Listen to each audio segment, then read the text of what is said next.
அவர் அப்படி விரும்புகிற காரியம். அப்ப தேவனுடைய விரும்புறதுக்கு ஒரு நோக்கம் உண்டு. தேவனுடைய விரும்புறாருன்னா கடைசி வரை கைவிட மாட்டாரா? புரியுதா உங்களுக்கு?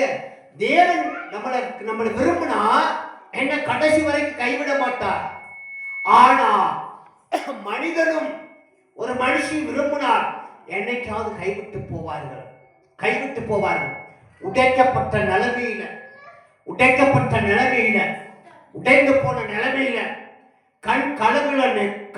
கலக்கங்கள் நிறைய, இருதயம் உடைஞ்சி அப்படியே இருதயத்தை பொருத்த முடியாத ஒரு காரியத்தோட இப்போ உடைக்கப்பட்டு தான் நம்மளுடைய வாழ்க்கை இருக்கே ஒழிஞ்சு உடைக்கப்படாத வாழ்க்கை நம்மளுடைய வாழ்க்கையில கடந்து வர வேண்டும்.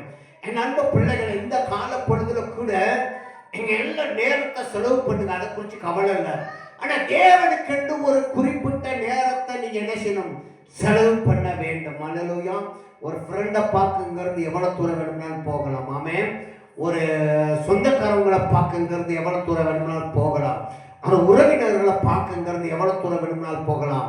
ஆனா தேவனை பார்க்க நம்ம எங்கேயும் போகவே முடியாது. அல்லேலூயா. ஏன்னு கேட்டா அவர் எங்க இருக்காரு? என்னுடைய இருதயத்தில் இருக்கப்படினால என் இருதயத்தின் விருப்பங்களை ஆண்டவர் நிறைவேற்ற பார்க்கிறார். என்னுடைய விருப்பத்தை கர்த்தர் நிறைவேற்ற பார்க்கிறார். என்னுடைய நம்பிக்கையை கர்த்தர் நிறைவேற்ற பார்க்கிறார். என்னுடைய வளர்ச்சியை நிறைவேற்ற பார்க்கிறார். எனக்கு ஒருவேளை உன் வாழ்க்கையில் ஏதாவது குறப்பட்டிருக்கும்னு நீங்க நினைத்து கொண்டிருக்கலாம். அந்த குறவுகளை நிறைவேற்ற ஆண்டவரை நீங்க முதலாவதாக தேட வேண்டும். அல்லேலூயா. நீங்க தேட வேண்டும். ஆமென். தேவன் ஒரு காரியத்தை சொல்றாரு இந்த நாளையில.